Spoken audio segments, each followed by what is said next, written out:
The hallway reeks of rot and bleach, a sickly cocktail that burns my nostrils as I crouch behind the overturned ice machine, my wife's trembling hand gripping my shoulder like a lifeline.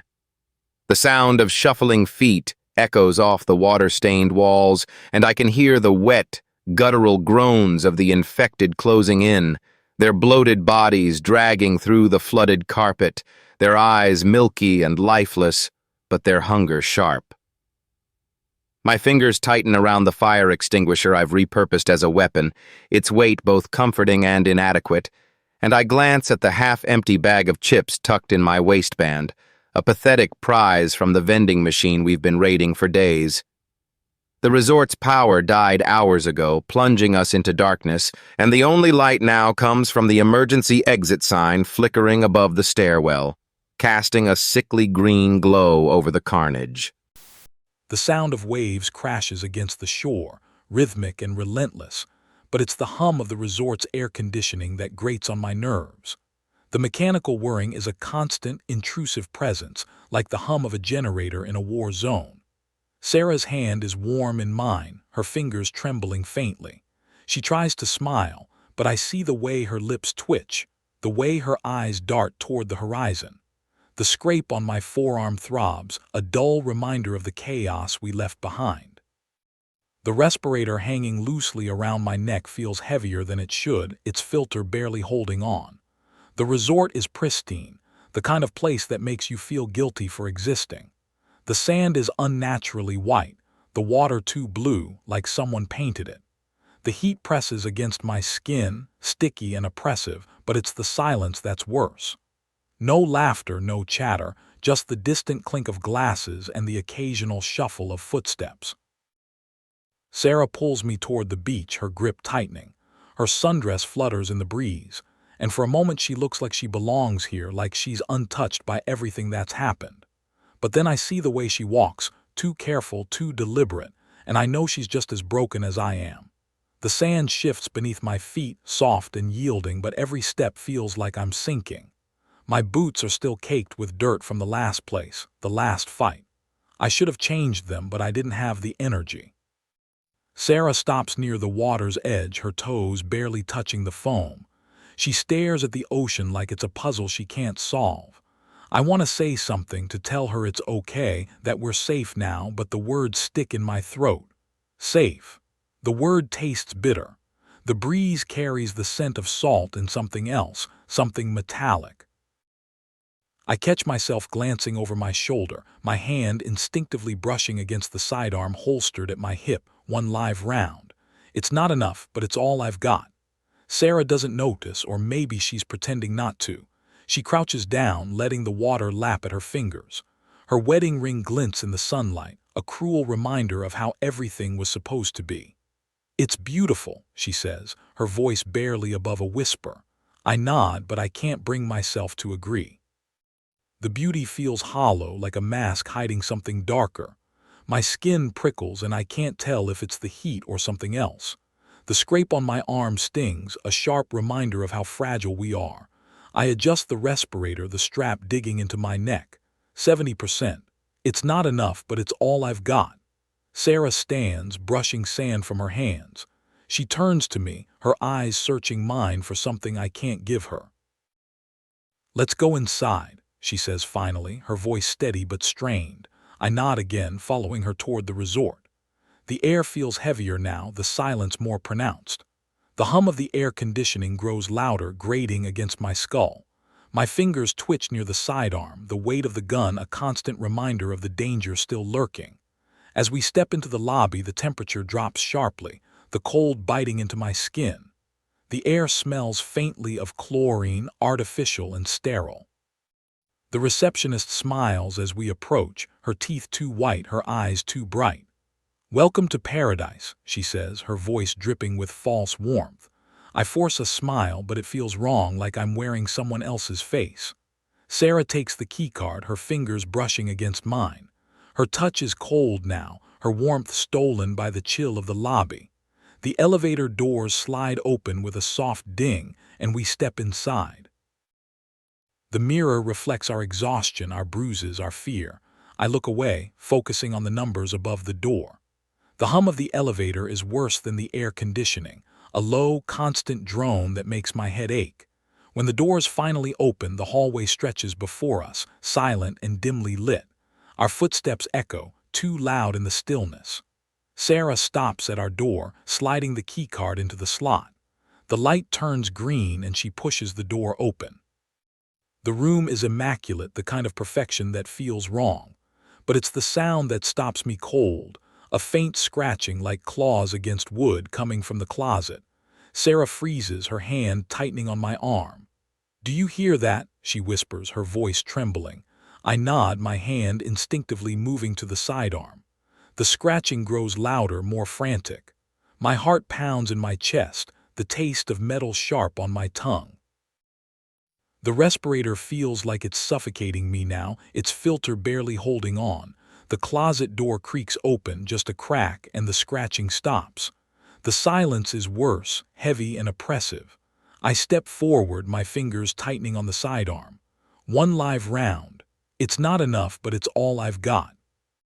The bass thrummed so deep it felt like my ribs were vibrating, each pulse sinking with the dull ache in my side where I'd scraped myself earlier. The club was a haze of neon and sweat, the air thick with the metallic tang of synthetic sweat and the faint chemical burn of something unnatural. My respirator clung to my face, the filter struggling against the oppressive humidity, the plastic pressing uncomfortably against my skin. Sarah was close beside me, her hand brushing mine, cold, trembling. She kept glancing around, her eyes darting from shadow to shadow like she expected something to leap out. I didn't blame her. The resort was supposed to be paradise, but paradise didn't smell like this. The music shifted, a high-pitched screech cutting through the bass like a knife. It wasn't part of the track, it was too raw, too alive. My skin prickled, and I instinctively reached for the sidearm at my hip, fingers brushing the single round in the chamber, useless but comforting in its weight. The cold metal seemed to draw the heat from my fingers, a stark contrast to the sweat-drenched environment. Sarah's grip tightened on my arm as the crowd around us surged, bodies pressing closer, their movements erratic, disjointed. The air was thick with the sound of heavy breathing and the occasional muffled curse.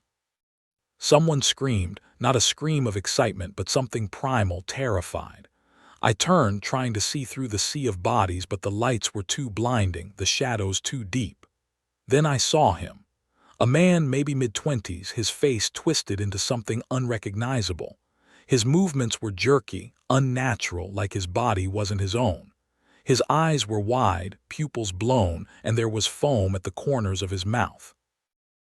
He stumbled into the crowd, hands clawing at his throat, his chest, like he was trying to rip something out of himself. The crowd parted around him, laughter turning to murmurs of concern, then fear. Someone shouted for a medic, but no one moved to help. I couldn't blame them. There was something wrong with him, something more than just drugs. The temperature in the room seemed to drop, the sweat on my skin turning icy. My side ached sharper now, the scrapes on my arm throbbing in time with the man's erratic movements. The cold seeped into my bones, making my muscles tense and my joints ache.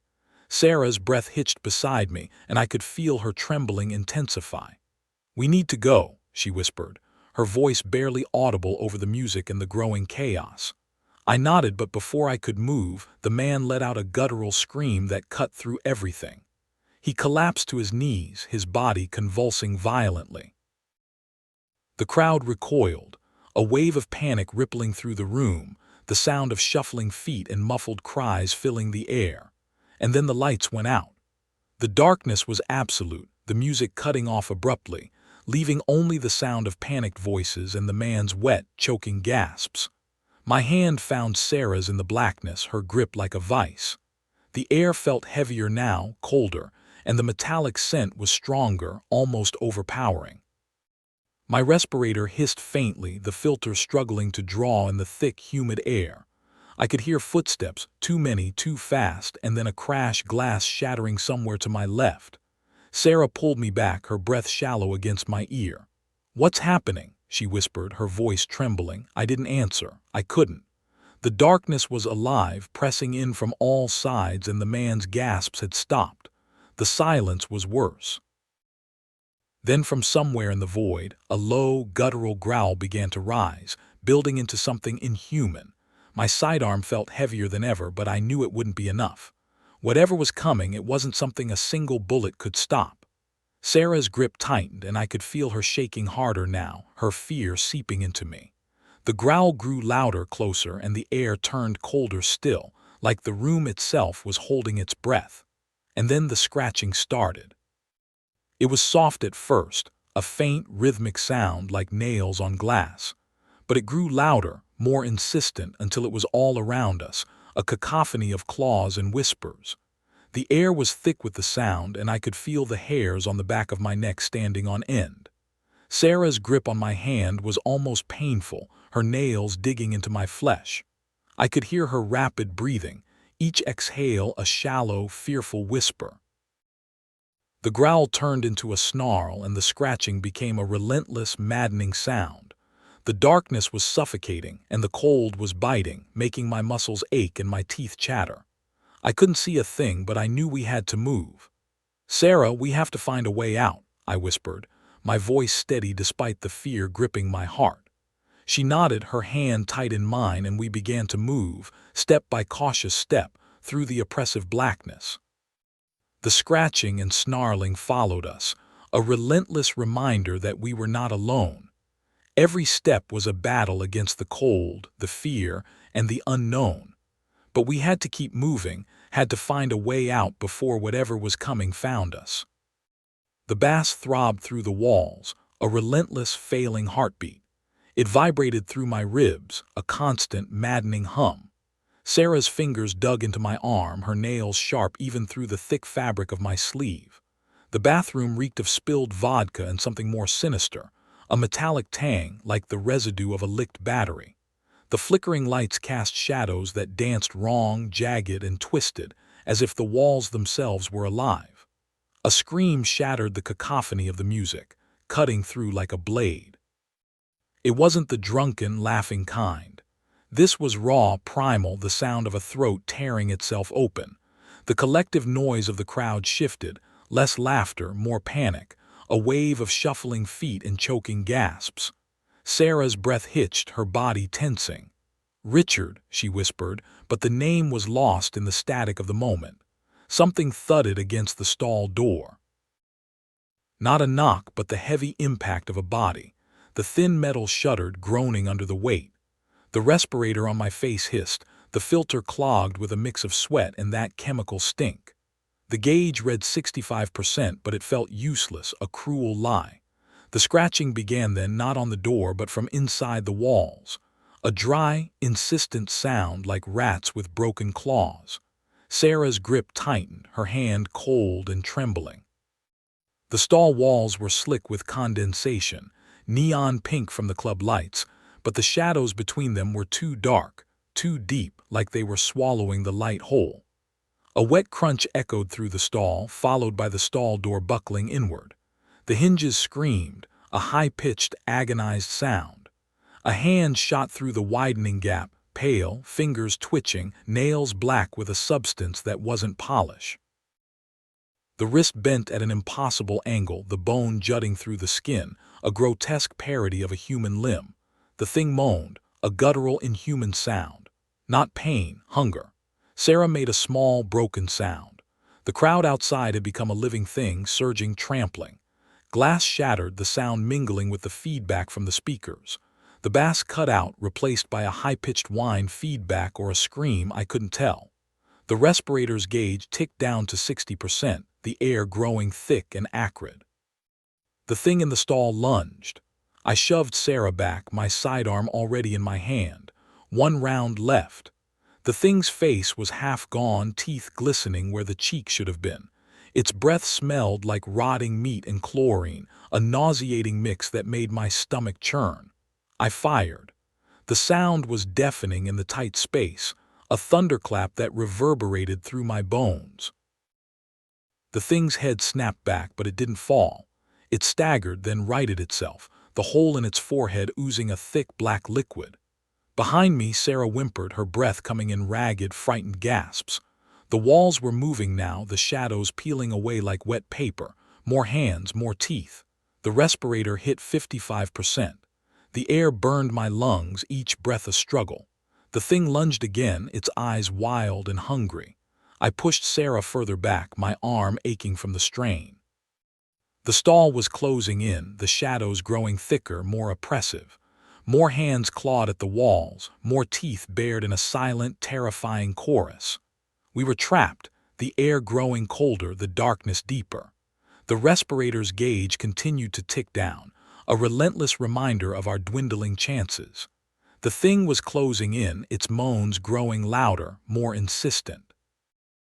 The crowd outside was a distant roar, a chaotic symphony of fear and panic. Sarah's hand tightened on mine, her grip the only thing anchoring me to reality.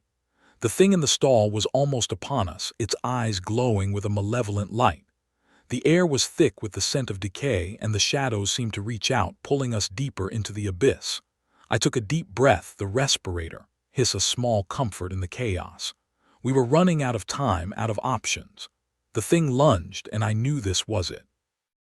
The end.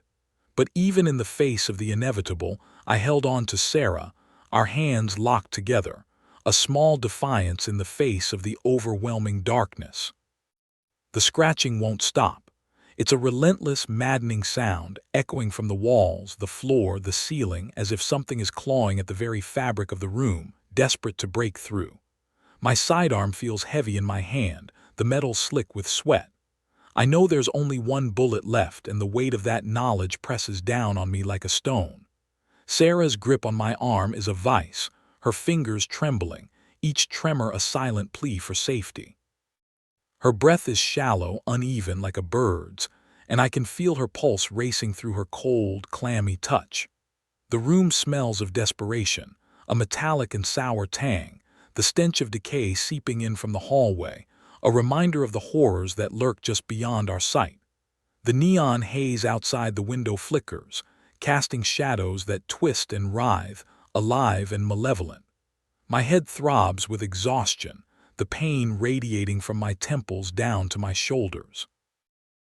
My body aches from the scrapes and bruises we've collected over the last few hours, each injury a testament to the brutal world outside. I check the door, the window, the walls, but there's no escape. Only the relentless scratching, a symphony of terror. Sarah's voice is a whisper, almost lost in the chaos. "What's happening?" she asks, her tone desperate, pleading for an answer I don't have. I shake my head, my throat dry, and reach for the bottle of water on the nightstand. There's half left, and I force myself to take only a sip, the lukewarm liquid doing little to soothe the tightness in my chest. The room feels colder now, the air thick with tension and the oppressive weight of the unknown. My muscles ache from holding still, from waiting, but every instinct screams at me to stay quiet, to not draw attention. Sarah's hand slips from my arm, and she wraps her arms around herself, rocking slightly as if trying to soothe herself. Her eyes dart to the door, then back to me, wide and unblinking. I want to say something to reassure her, but the words stick in my throat. The scratching intensifies, sharp and deliberate, and I can feel it vibrating through the floorboards. My sidearm feels useless, the single bullet a cruel joke against whatever's out there. The respirator hangs around my neck, its filter down to 55%, and I wonder how much longer it'll last if the air turns toxic. The light flickers again, plunging the room into darkness for a moment before sputtering back to life. The shadows seem darker now, thicker, like they're closing in. Sarah's breathing quickens and she grabs my hand again, her grip almost painful. I squeeze back, trying to ground her, to ground myself. The scratching stops suddenly, leaving an eerie silence that's somehow worse. My ears ring, straining for any sound, any clue. Then it starts again, but this time it's different. Softer, slower, deliberate, it's closer. My heart pounds in my chest, each beat echoing the bass from below. I raise the sidearm, aiming at the door, though my hand shakes so badly I'm not sure I could hit anything even if I tried. Sarah's grip tightens and she presses closer to me, her body trembling against mine. The scratching stops again, and for a moment there's nothing. Just the heavy silence, the weight of the unknown. Then the door creaks, the sound barely audible but unmistakable. Something turning the handle. Slowly, carefully. My finger hovers over the trigger, the cold metal against my skin, a stark contrast to the heat of my palm. The door inches open and I see a shadow, long, distorted, stretching across the floor. The light flickers again, and in that split second of darkness, I swear I see something move. Something impossibly fast. The light returns and the shadow's gone. The door hangs open just a crack, the hallway beyond shrouded in darkness. My sidearm feels heavier now, the weight of that single bullet pressing against my palm. Sarah's grip tightens impossibly more and she whispers, "What do we do?" I don't answer, I can't, because I don't know. And in the silence that follows, I hear it, a faint, wet sound like something dragging itself across the floor outside, coming closer. The scratching starts again, closer this time, a wet, insistent drag against the doorframe. My finger twitches near the trigger, but there's only one bullet left. Sarah's grip on my arm tightens, her nails biting through the fabric. The neon haze from the hallway flickers, casting jagged shadows that stretch and shrink like something breathing. The air smells like burnt plastic and rot, thick enough to coat the back of my throat. Sarah's rocking beside me, small, frantic movements. Her breath comes in shallow gasps, her skin icy where it presses against mine. The respirator's filter is clogged, each inhale a struggle, the chemical burn in my lungs a constant reminder of how little we have left. The door creaks, just a fraction, but it's enough. A distorted silhouette shifts in the gap, too tall, too wrong. I raise the gun, but my arm shakes with exhaustion. The scratching turns into something worse, a slow, deliberate scrape, like fingernails testing the wood. The bass from the club downstairs pulses unevenly, a dying heartbeat. Sarah whimpers, her voice barely there. It's listening. The words send a chill down my spine. The thing outside goes still. Cold sweat trickles down my temple, stinging the cut above my eyebrow. The metallic tang of blood mixes with the synthetic stench of the room. My muscles ache from holding position, but I don't dare move. The respirator's gauge dips, 55%, then 54%. Useless. Sarah's fingers dig harder into my arm, her trembling uncontrollable now. The shadows press closer, the flickering light playing tricks. Was that a hand, a face, a wet thud against the door? Then another, something heavy dragging itself forward. The bass cuts out, plunging us into near silence except for the ragged sound of our breathing.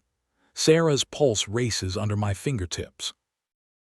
The door handle rattles once, twice, the lock holds, but the wood groans.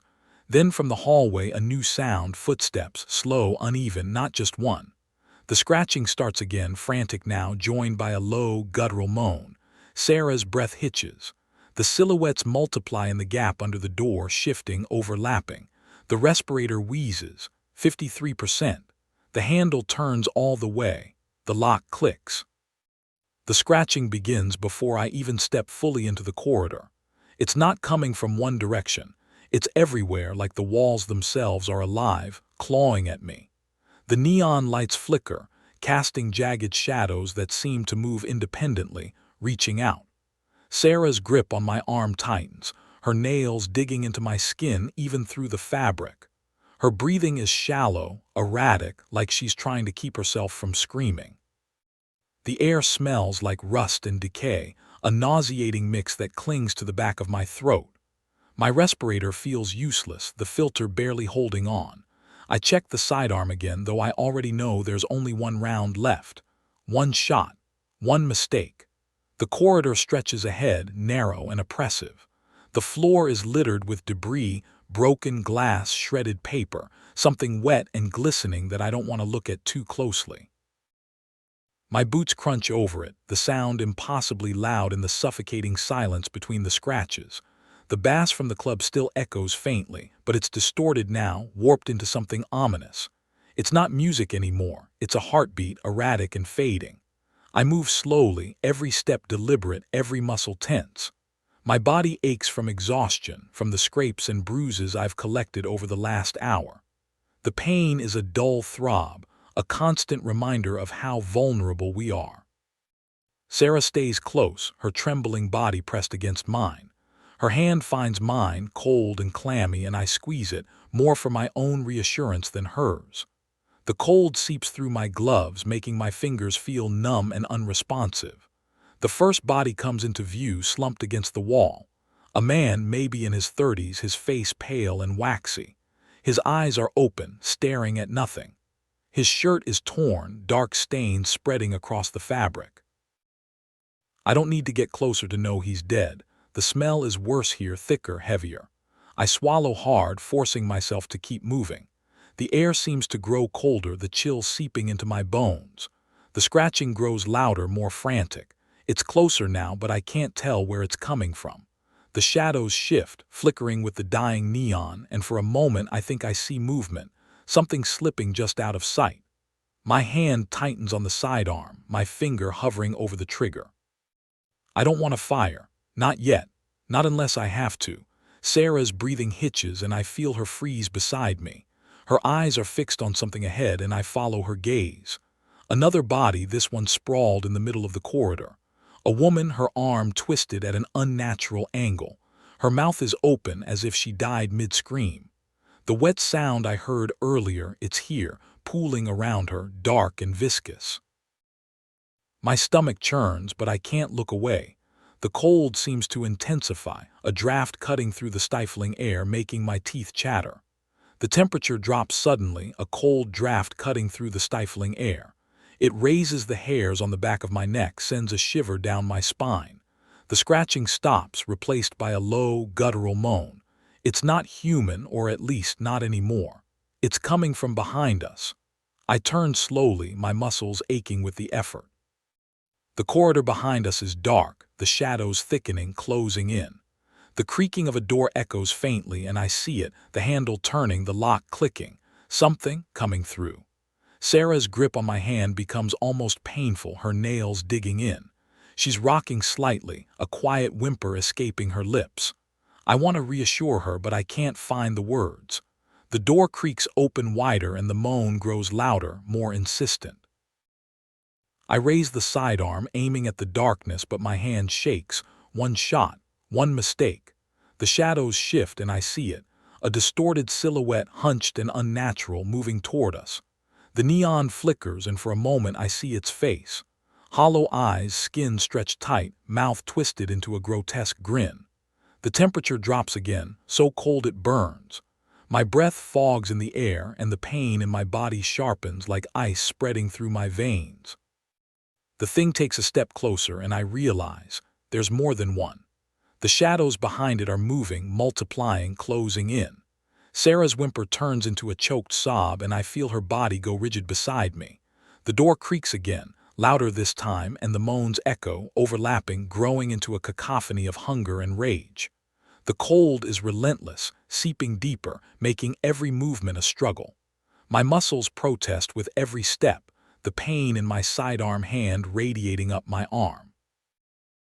I tighten my grip on the sidearm, but I know it's not enough. One shot, one mistake, and there are too many of them. The shadows close in, the moans growing louder, the cold becoming unbearable. We are cornered, the corridor a trap, and the darkness is alive, closing in, ready to consume us. The scratching.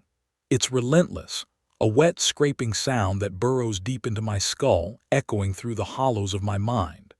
The neon lights above us flicker, casting jagged shadows that dance and twist, morphing into grotesque living entities. My chest tightens, each breath shallow and sharp, the respirator's filter clogging with the metallic stench of decay. Sarah's grip on my arm is a vice, her trembling fingers digging into my flesh, leaving half-moons of pain. Her whispers are barely audible over the guttural moans creeping closer. "Richard, please, we need to go." I don't respond. The snack bar is our only hope, food, water, anything to keep us alive. But the door. The handle turns, slow and deliberate, the lock clicking softly. My sidearm feels heavier than it should, the weight of that single round pressing against my palm. I check it again, my fingers numb, the cold biting through my skin. The air is thick, oppressive, the kind of cold that sinks into your bones and lingers, making every movement a labor. My breath fogs in front of me, and for a moment I can't tell if it's from the temperature or the fear. The scratching stops. The silence is worse. Sarah's rocking intensifies, her shallow breaths quickening. I can feel her panic radiating, infecting me. My muscles ache, every movement a reminder of exhaustion, of the minor scrapes that sting with every shift. The haze of neon makes everything blurry, the shadows closing in. I can't see clearly, but I don't need to. The sound tells me enough: footsteps, uneven and dragging, accompanied by that wet, guttural moan. It's close, too close. I move forward, Sarah clinging to me, her cold touch grounding me in the nightmare. The snack bar's counter is just ahead, its surface littered with wrappers and spilled drinks. The smell of rot is overwhelming, mingling with the chemical burn in the air. My eyes dart to the floor where two bodies lie, one male, one female. Their stillness is unnerving, the pooling liquid around them glinting faintly in the flickering light. The male's shirt is torn, dark stains spreading across the fabric. The woman's mouth is frozen open, her arm twisted at an unnatural angle. I force myself to look away, focusing on the task at hand. The sound returns, louder now, more frantic. It's not just scratching, it's chewing, tearing, a wet, sloppy noise that makes my stomach churn. My sidearm shakes in my hand, the weight of that single round pressing into my palm. I can't waste it. Not yet. Sarah's grip tightens, her whispered pleas growing more desperate. "We need to go, Richard, please." I ignore her, reaching for a can of soda on the counter. My fingers brush it, the metal cold and slick. The sound shifts, the footsteps closer now, the moan louder. I freeze, the shadows moving, a distorted silhouette emerging from the haze. It's humanoid but wrong, its movements jerky, unnatural. The moan turns into a hiss, low and guttural, and I see its eyes, glazed, unfocused, but locked on me. Sarah's hand slips from my arm as she recoils, a choked sob escaping her lips. The thing lurches forward, its mouth opening wide, revealing rows of jagged, broken teeth. The smell hits me first: decay, blood, something sour and wrong. My sidearm is up before I can think, the barrel trained on its head, but I can't shoot. Not yet, not with one round. It's on me before I can react, its hands clawing at my chest, the force knocking me back. My head hits the counter, pain exploding behind my eyes. The sidearm slips from my fingers, clattering to the floor. I scramble, my hands searching blindly for anything. A weapon, a tool, something to fight back. My fingers close around the can of soda, and I swing it with all the strength I have left. The impact is dull, the metal crumpling against its skull. It doesn't stop. Sarah screams, the sound piercing the chaos. The thing turns toward her, its hiss turning into a snarl. I lunge, grabbing its arm, the flesh cold and rubbery under my grip. It twists, its strength unnatural, and I'm thrown to the side, my ribs cracking against the counter. Pain flares, sharp and blinding, but I push through, crawling toward the sidearm. My fingers close around it, the weight familiar and grounding, but it's too late. The thing is on Sarah, its hands clawing at her, its mouth inches from her neck. Her screams are frantic, raw with terror. I raise the sidearm, my hands shaking, the barrel wavering. The neon flickers, the shadows twisting, and I pull the trigger. The shot echoes, deafening in the confined space. The thing collapses, its body hitting the floor with a wet thud. Sarah scrambles back, her hands clutching at her neck, blood seeping through her fingers. Her eyes lock on mine, wide and terrified. She's saying something, but I can't hear it over the ringing in my ears. The scratching returns, louder now, more frantic. The door creaks open, the shadows shifting, more silhouettes emerging. My sidearm is empty. Sarah's bleeding. And the cold, it's unbearable, sinking into my bones, stealing the last of my strength. We're not going to make it. The scratching won't stop. It's everywhere now, beyond the door and the walls, clawing at the edges of the room. My ears strain to pinpoint it, but it's all around us, relentless, wet, and frantic. Sarah's fingers dig into my arm, trembling so hard it feels like she's trying to anchor herself to me. Her breathing is shallow, uneven, and I can feel the cold radiating off her skin, a constant reminder of the freezing air that seeps through the cracks. The metallic tang of blood mixes with the chemical stench in the air, sharp enough to make my throat burn. My own breaths come out in visible puffs, the cold biting deeper with every passing second, making my lungs ache. I pull away from her grip, my muscles stiff and aching from the cold and the constant tension. I crouch by the bed where we've dumped our supplies. The sidearm is empty, useless now except as a blunt object. The respirator's filter is down to 53%, and I don't need to do the math to know we're running out of time. Sarah's bleeding hasn't stopped. A dark stain spreads across the makeshift bandage I rigged from a torn towel. Her hand keeps drifting to her neck, fingers brushing the edge of the wound like she's trying to convince herself it's real. "We're not going to make it," she whispers, her voice barely audible over the scratching. She's rocking slightly, her knees pulled to her chest, her eyes darting toward the door. "They're coming, there." "Stop," I snap, sharper than I mean to, and she flinches. I don't apologize, I can't. The exhaustion is a weight pressing down on me, and the fear is a live wire sparking under my skin. I grab the respirator, checking the filter again like it might have magically regenerated. It hasn't. The neon light flickers, casting jagged shadows across the room. The door creaks faintly, though I know it's locked. I checked it 3 times already. Sarah's rocking intensifies, her breath's quickening. I can't breathe," she gasps, clutching at her chest. I move toward her, but she jerks away, her eyes wild. "Don't touch me, don't." Her voice breaks into a sob, and then she's screaming, a raw, guttural sound that echoes in the small room. I grab her shoulders, shaking her once hard to snap her out of it. She clamps a hand over her mouth, tears streaming down her face, but the silence doesn't last. The scratching grows louder, more frantic, like whatever's out there heard her and is coming for us. The cold is unbearable now, seeping into my bones, making my hands clumsy and slow. My side aches where I took a hit earlier, a dull, throbbing pain that's getting harder to ignore. Sarah's bleeding is worse. I can see it soaking through the towel, spreading in dark, wet streaks. She's shivering violently, her eyes unfocused, her lips moving in silent words I can't decipher. I press the respirator into her hands, forcing her to hold it, but her grip is weak, her fingers numb. The scratching stops abruptly, replaced by a low, guttural moan that sends a chill down my spine. The door handle rattles, a soft, deliberate turn that makes my stomach drop. The lock clicks, loud in the sudden silence, and the door creaks open an inch. Shadows shift in the gap, distorted silhouettes moving closer, their shapes barely visible in the flickering light. Sarah's breath hitches, her eyes locked on the door, her body frozen in terror. I grab the empty sidearm, my hands slick with sweat, and edge toward the door. The moan grows louder, more insistent, and then the scratching starts again, faster now, more desperate. The shadows press closer, their shapes multiplying, filling the doorway. Sarah's scream tears through the room, raw and primal, and I know we're out of time. The cold, the fear, the relentless scratching, it all converges into a single, overwhelming force. I brace myself, the sidearm feeling like an inadequate shield against the darkness closing in.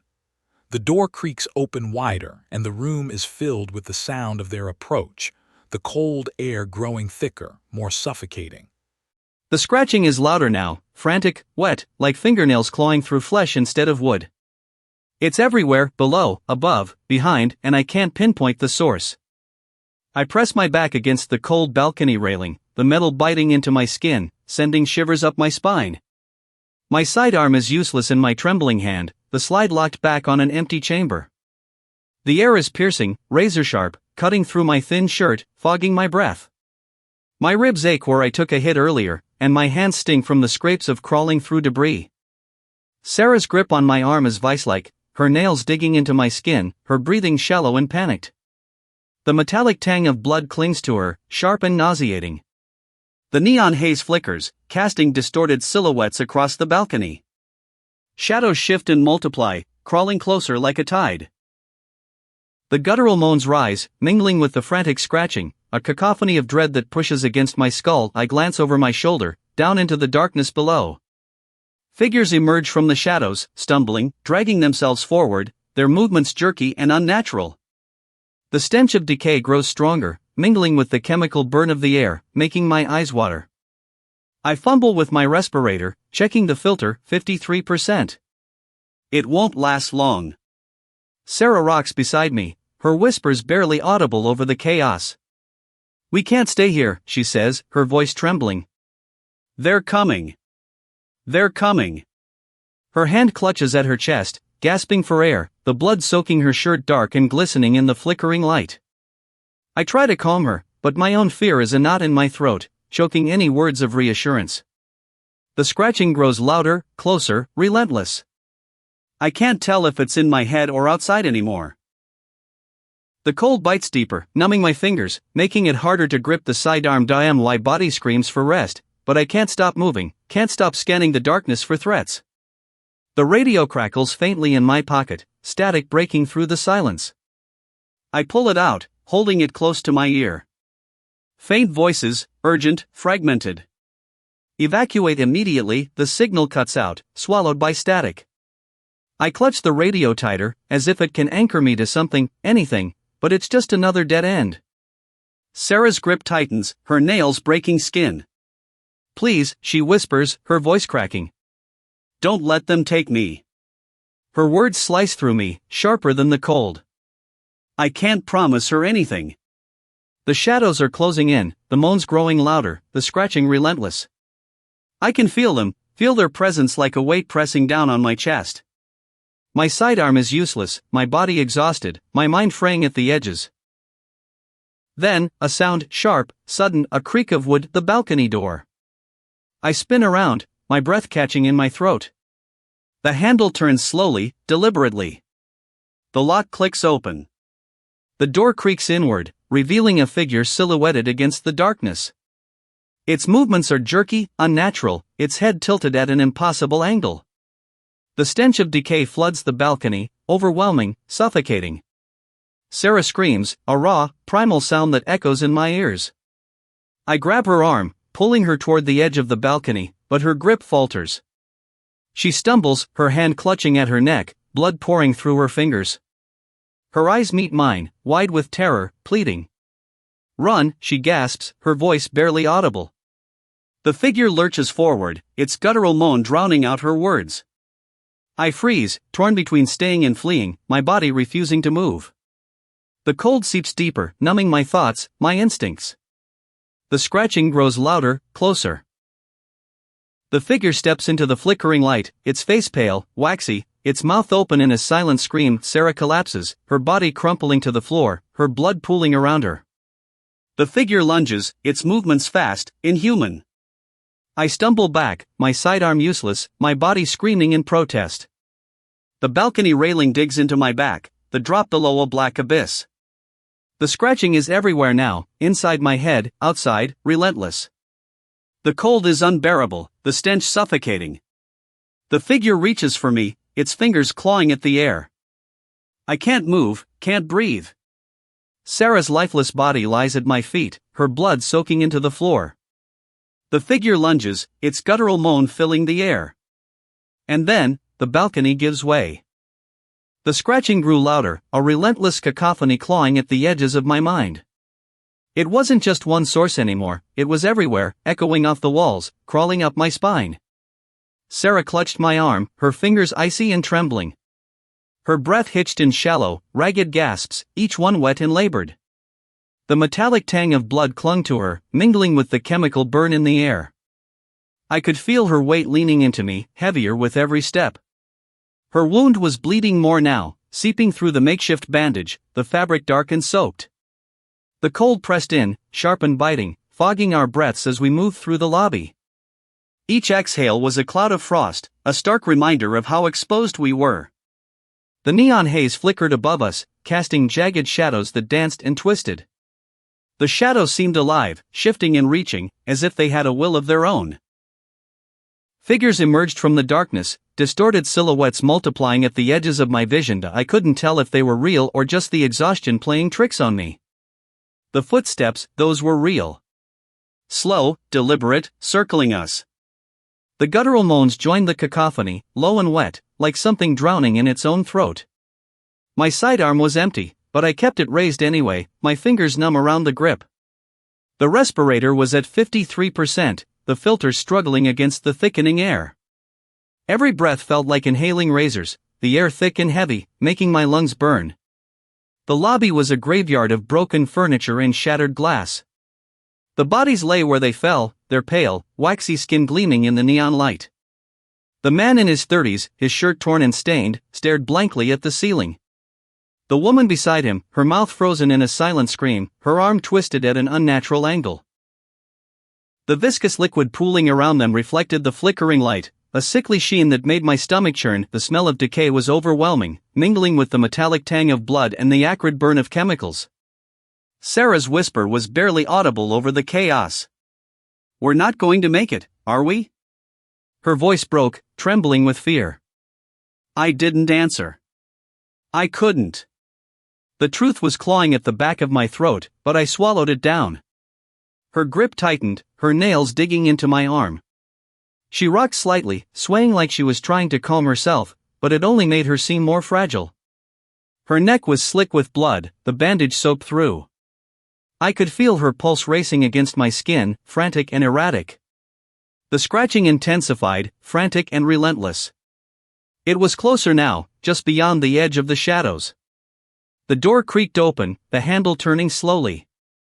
The lock clicked, fully opened. The cold was unbearable, slicing through my clothes, biting into my skin. My breath fogged in front of me, each exhale a reminder of how exposed we were. Sarah's grip tightened again, her nails digging deeper. Her breathing was shallow, uneven. She clutched at her chest, gasping for air. Her wound was worse now, the blood flowing freely. I could feel her slipping, her strength fading. The footsteps grew louder, circling us. The moans were closer now, wet and guttural. The shadows shifted, closing in. The neon flickered again, and for a moment, I saw them, figures emerging from the darkness, their movements jerky and unnatural. The scratching was deafening, clawing at the walls, the floor, the air itself. Sarah screamed, her voice raw and terrified. Her grip on my arm faltered, and she stumbled, falling to her knees. The blood pooled around her, dark and glistening. The figures closed in, their silhouettes distorted, their shapes wrong. The cold pressed in, suffocating, relentless. The scratching was everywhere, clawing at the edges of my mind, drowning out everything else. The scratching grew louder, a frantic, wet rhythm clawing at the edges of the lobby doors. My ears strained against the sound, each scratch a sharp, desperate punctuation that made my stomach churn. Sarah's grip tightened on my arm, her fingers cold and trembling. The neon lights flickered, casting jagged shadows that danced and twisted across the walls, as if the darkness itself was alive and seething. The stench of decay was overwhelming, a sickly sweet aroma that mingled with the metallic tang of her blood pooling around her knees. Her breathing was shallow, ragged, and I could feel her weakening with every passing second. The respirator's filter was down to 53%, its faint wheeze barely audible over the chaos. "We need to move," I whispered, my voice barely escaping the mask. She nodded, but her eyes were unfocused, glassy. The guttural moans outside were closer now, accompanied by the creak of the door handle turning. My sidearm was empty, a useless weight in my hand. I dropped it, the clatter echoing sharply in the haze. Sarah flinched, her scream catching in her throat, a choked, pained sound. The shadows at the door shifted, multiplied, and I could see them now, distorted silhouettes emerging from the darkness, their movements jerky and unnatural. The cold was unbearable, piercing through my jacket like needles. My breath fogged in the air, each exhale a reminder of how exposed we were. I reached for Sarah, trying to pull her up, but she collapsed further, her hands clutching at her chest. Blood seeped through her fingers, dark and viscous. "I can't," she gasped, her voice breaking. The scratching turned to pounding, the door shuddering under the weight of whatever was on the other side. The survivors we just allied with were scattered now, their panic palpable. One of them, a man in his 30s, recoiled from the door, shouting something incoherent. His face was pale, waxy, and I noticed the dark stains on his shirt too late. The door burst open, the lock clicking uselessly as it swung wide. Figures lurched into the lobby, their movements erratic and jerky. The stench hit me first, rotting flesh, bile, and something chemical that burned my throat. Sarah screamed again, her voice piercing through the chaos. I tried to shield her, but she was on her knees, her strength fading fast. The survivors scrambled, trampling over each other in their desperation to escape. The neon lights flickered violently, the shadows thickening around us. I could feel them watching, their hollow eyes fixed on us. Sarah's hand slipped from my arm, her body sagging forward. Blood pooled beneath her, spreading in a dark circle. I tried to lift her, but she was too weak, her breaths coming in shallow gasps. The survivors were already gone, their shouts fading into the distance. The radio on the counter crackled to life, static buzzing before a faint voice broke through. Urgent evacuation, repeat, evacuate immediately. The signal was weak, fading in and out with bursts of interference. I grabbed it, clutching it like a lifeline, but the words were swallowed by static. The figures were closer now, their guttural moans filling the lobby. The cold was suffocating, freezing my lungs with each breath. Sarah's head lolled against my chest, her eyes half closed. "Stay with me," I murmured, though I knew she couldn't hear me. The shadows closed in, the scratching sound replaced by the shuffle of feet on the tile floor. I looked for an exit, but the darkness was too thick, the flickering lights offering no guidance. The radio buzzed again, a faint burst of static before falling silent. The figures were almost upon us, their twisted forms silhouetted against the neon haze. Sarah's blood was warm against my skin, a stark contrast to the icy air. I braced myself, but there was nowhere to run. The shadows swallowed the light, and the moans grew louder, drowning out everything else. The cold seeped into my bones, and the darkness closed in, unrelenting and final. The scratching was everywhere now, wet, frantic, like fingernails clawing through mud. It seemed to come from all directions, shifting and closing in, impossible to pinpoint. Sarah's grip on my arm tightened, her trembling fingers digging into my skin, leaving half-moon marks. Her breaths were shallow, uneven, and the metallic tang of her blood clung to the air, mixing with the stench of decay. The respirator on my face felt like a lifeline, but the filter was at 53%, and every breath I took reminded me of how little time we had left.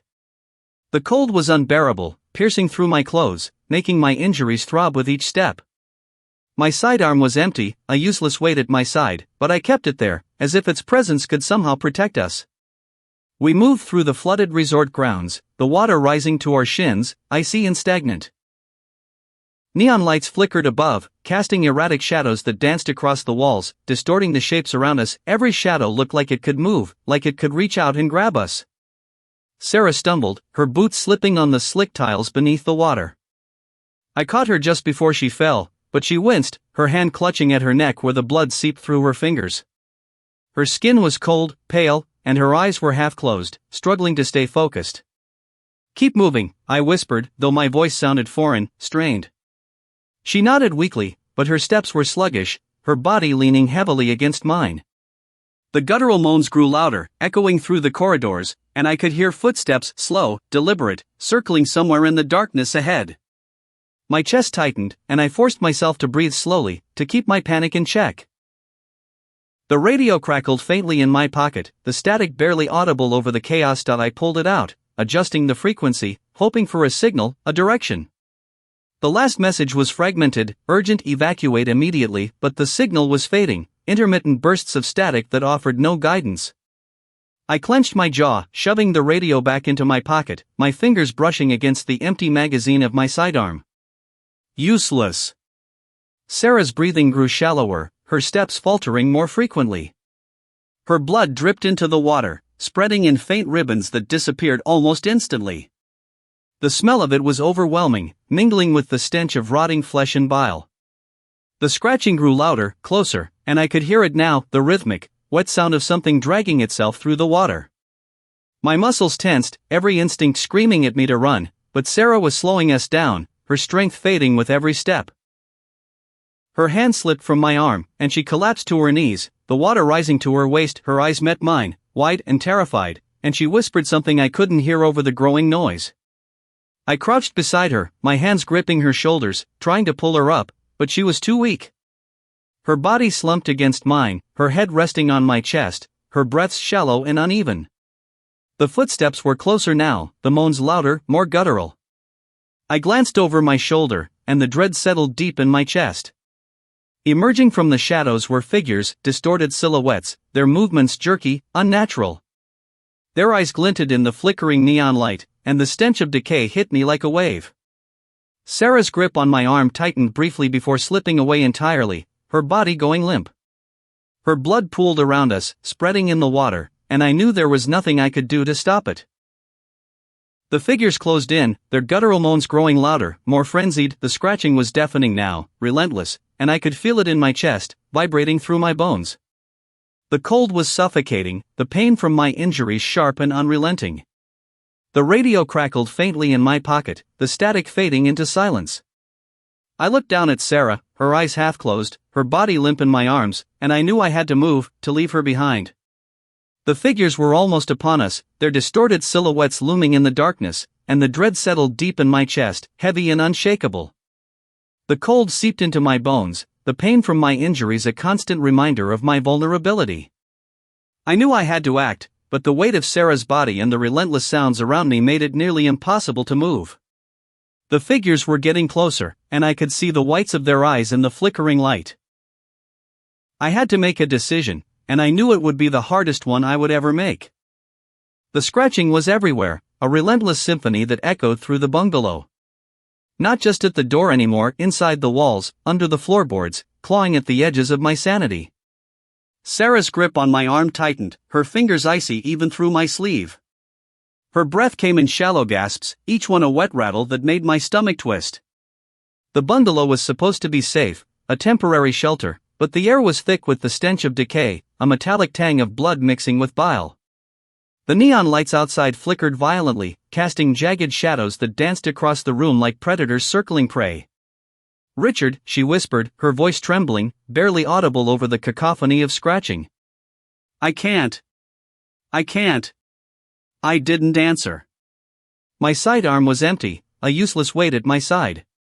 The respirator clung to my face, its filter blinking at 53%, but the air felt suffocating, heavy with the cold that bit into my skin. My muscles ached, every movement sending sharp jolts of pain through my body, but I couldn't stop as Sarah was slipping, her blood pooling around her, soaking into the cracked wooden floor. The door creaked, the handle turning slowly. I froze, my eyes darting toward the sound. The scratching stopped, replaced by a guttural moan that seemed to come from everywhere and nowhere. Shadows shifted in the doorway, distorted silhouettes moving with unnatural fluidity. My breath fogged in the icy air, each exhale a reminder of how exposed we were. Sarah's body jerked, her scream piercing the silence as she collapsed to her knees. Blood splattered the floor, her hands clutching at her neck, trying to stem the flow. I grabbed her, trying to hold her up, but she was limp, her skin cold and clammy. Her eyes fluttered, half closed, her lips moving soundlessly. The door burst open, slamming against the wall with a deafening crash. Figures emerged from the darkness, their movements jerky and deliberate. The smell hit me first, rotting flesh, bile, and something sweetly sickening. My stomach churned, bile rising in my throat. The neon lights flickered again, casting their grotesque forms in brief, horrifying glimpses. Pale, waxy skin. Torn clothing stained with dark fluids. Mouths twisted in silent screams. I dragged Sarah toward the back of the room, my muscles screaming in protest. The radio crackled faintly in my pocket, static punctuated by bursts of urgent voices. Evacuate immediately, repeat, evacuate. The signal faded, leaving only silence. The figures advanced, their footsteps echoing in the small space. The scratching returned, louder now, frantic and unrelenting. Sarah's blood pooled around us, her body growing heavier in my arms. Her breath was shallow, each inhale a struggle. The cold was unbearable, seeping into my bones, tightening around my chest. My injuries throbbed, a constant reminder of how vulnerable we were. The figures were closer now, their movements erratic but deliberate. The neon lights flickered one last time before plunging the room into near darkness. Sarah's grip on my arm slackened, her body going limp. her eyes closed, her breathing barely perceptible. The figures loomed in the shadows, their guttural moans growing louder, more insistent. The scratching was deafening, a relentless chorus of desperation and hunger. The radio crackled again, a faint whisper of hope, but it was drowned out by the sound of footsteps closing in. The cold tightened its grip, the stench of decay overwhelming. Sarah's blood pooled around us, a dark, sticky reminder of how little time we had left. The figures were almost upon us, their twisted forms emerging from the shadows. The scratching reached a fever pitch, a frantic, wet sound that echoed in my skull. Sarah's breath hitched, her body trembling in my arms. The radio went silent. The lights stayed off. The cold was unbearable. And the figures kept coming. The scratching is relentless, clawing at the walls, the floor, and the very air.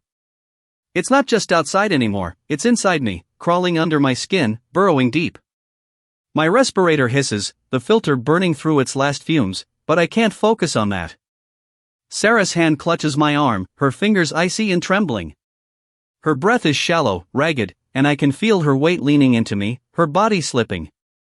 The metallic tang of blood fills my nostrils, sharp and nauseating, mingling with the stench of rotten bile. My sidearm is empty, useless, but I grip it anyway, my knuckles white. The shadows dance in the flickering neon, twisting into shapes that don't make sense. The door bursts open with a deafening crash, and the figures spill in a slow, deliberate, their movements unnatural. I can't tell if they're human anymore.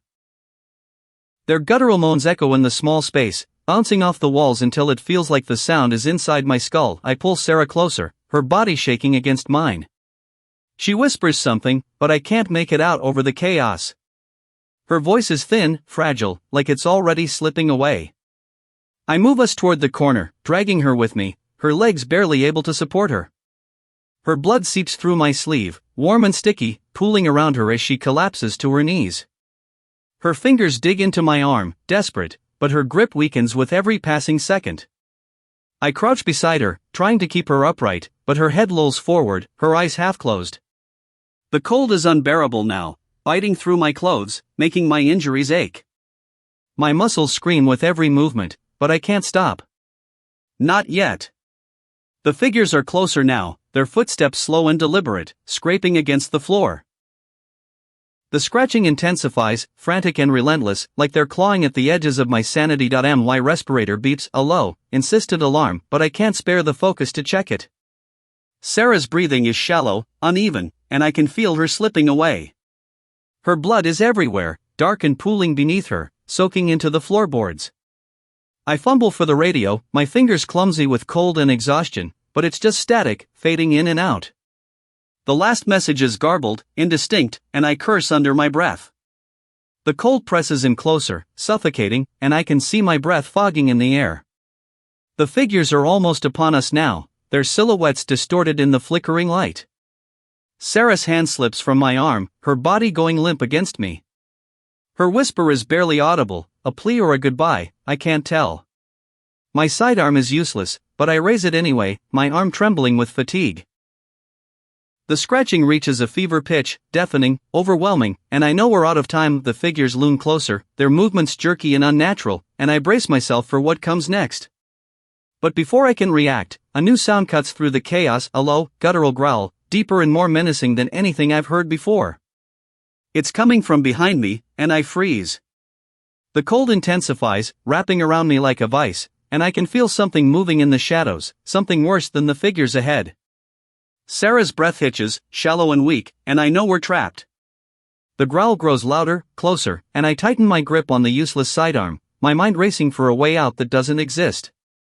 The darkness seems to pulse, alive, and the growl reverberates through my bones, a prelude to the end. The scratching at the door ceases, and for a moment, the silence is deafening. The air feels thick, heavy, as if it's waiting for something to break it. Sarah's grip on my arm loosens, her fingers slipping away as she slumps against me. Her breath is shallow, uneven, and the warmth of her blood soaks through my sleeve, seeping into the fabric. The flickering neon lights cast a harsh, unnatural glow, and the metallic tang of her blood mingles with the stench of decay wafting from the shadows.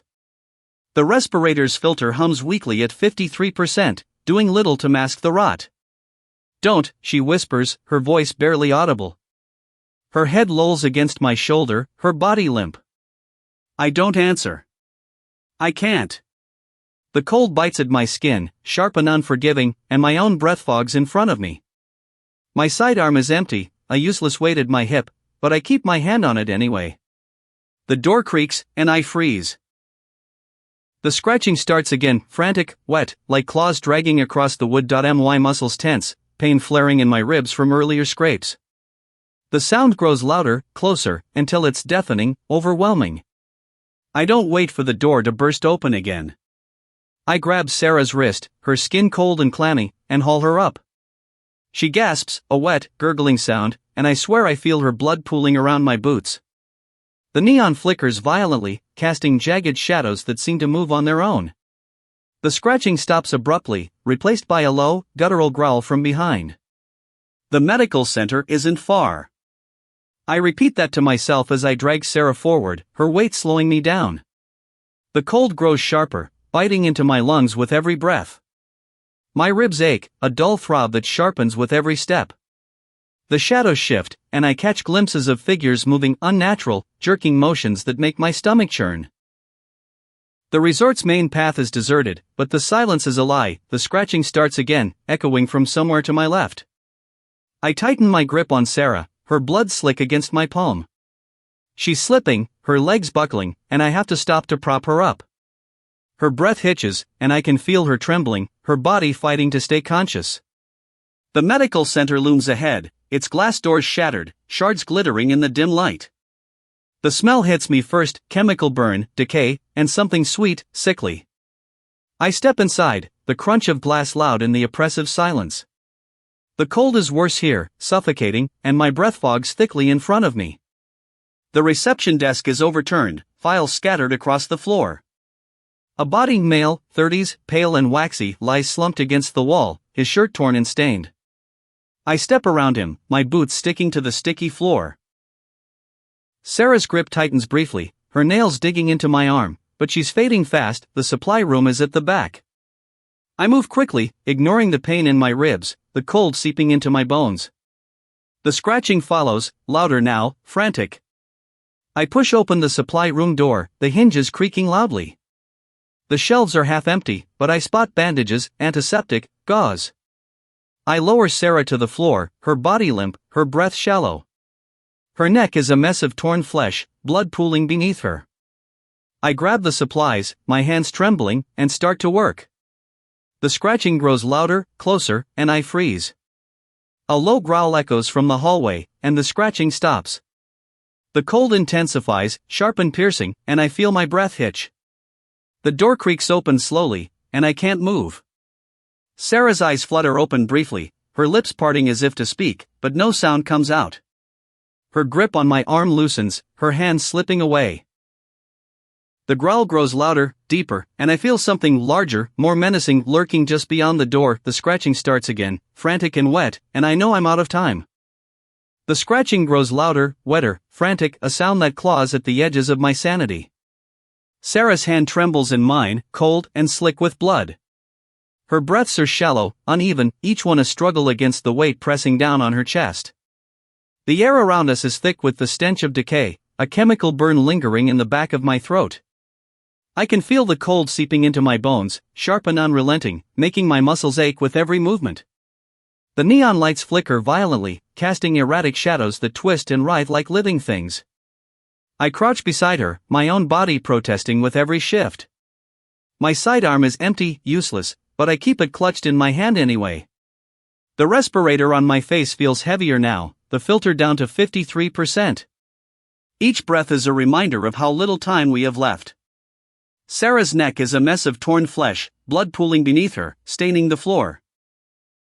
Her eyes are half closed, struggling to stay open. She whispers something, but the words are lost in the chaos of guttural growls and the panicked shouts of survivors scattering in the dark. I press a torn piece of fabric against her wound, trying to stem the flow of blood. Her skin feels colder than the air, her pulse faint beneath my fingertips. The scratching sound is deafening now, overwhelming, coming from all directions. Shadows close in, multiplying at the edge of my vision. I can't tell if they're real or just figments of my exhaustion. The door creaks open behind us, the handle turning slowly, and I know we're not alone. Sarah's hand clutches at my arm, her grip weak but desperate.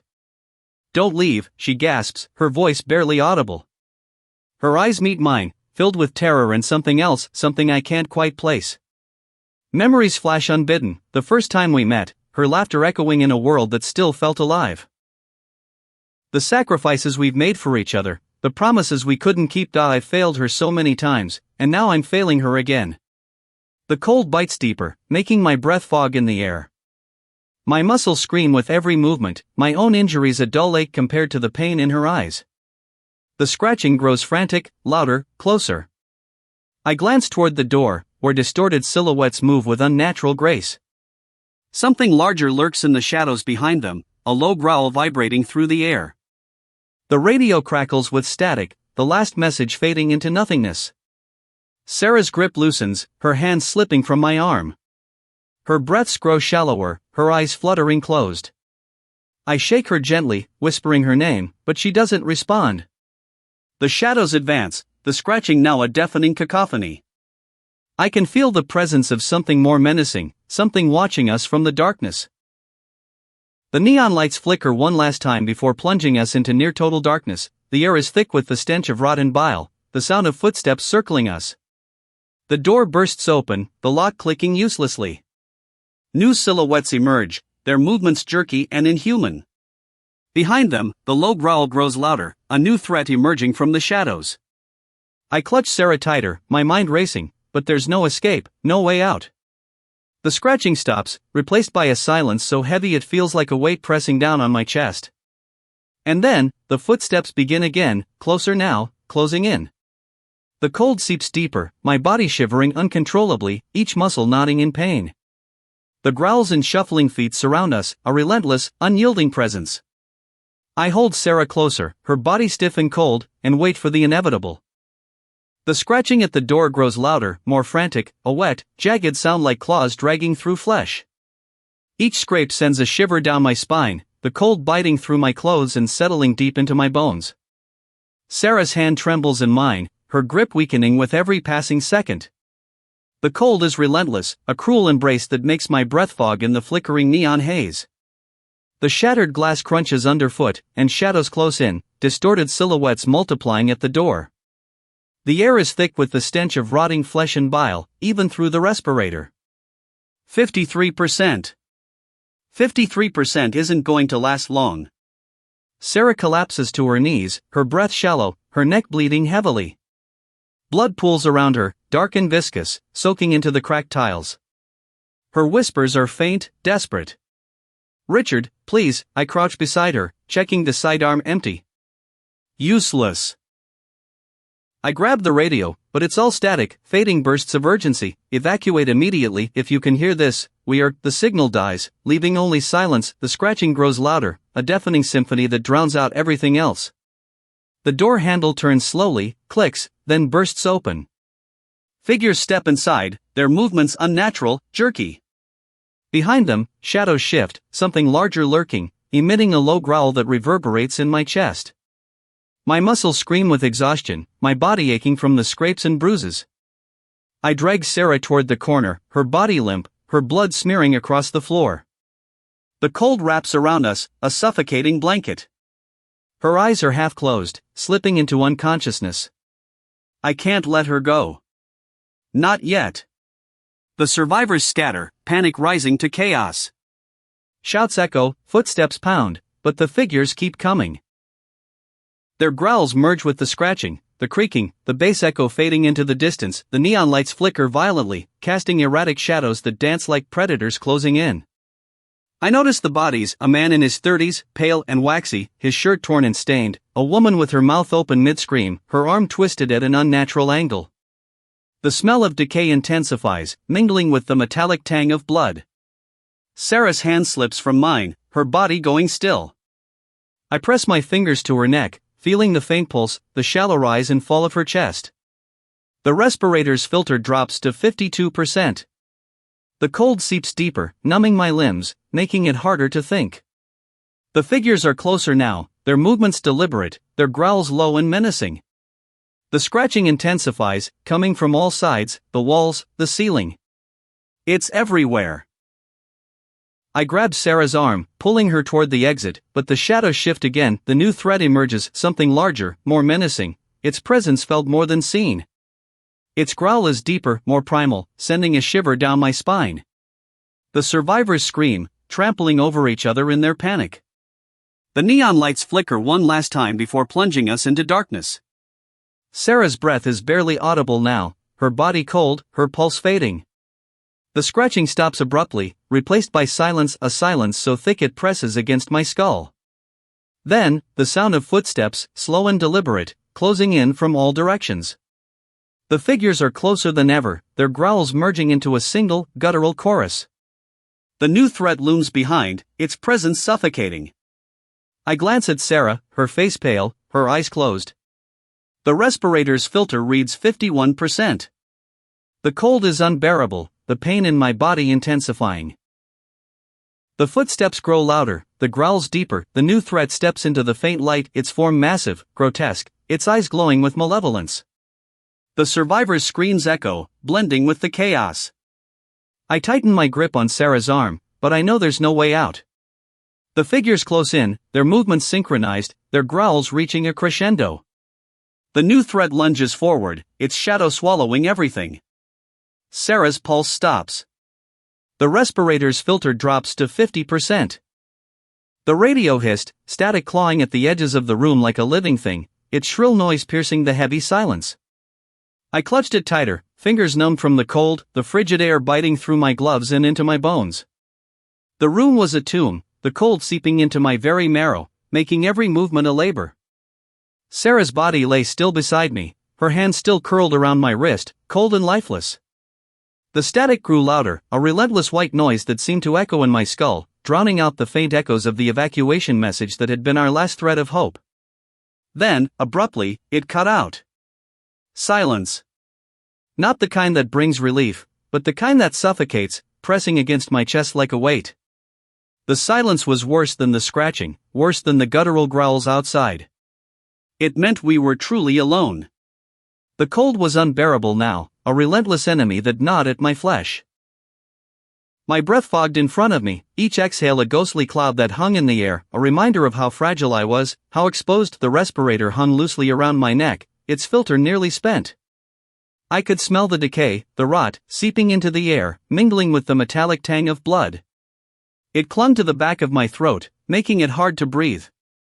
I wanted to scream, to tear the respirator off and gasp for clean air, but I couldn't. The sound would draw them in.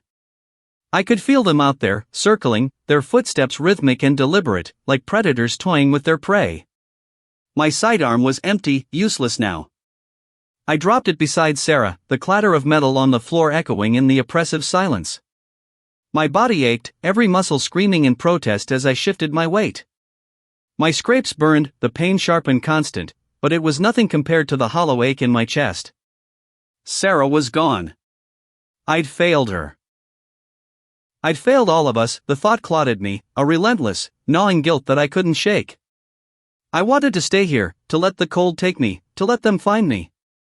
But survival instincts, primal and unrelenting, forced me to move. The neon lights flickered violently, casting erratic shadows that danced across the walls. The fluorescent hum was a constant, grating sound that added to the tension. The figures were closer now, their distorted silhouettes multiplying at the door. I could hear them, their low growls mingling with the frantic scratching that had started again, louder, more insistent. It was as if they knew we were defenseless.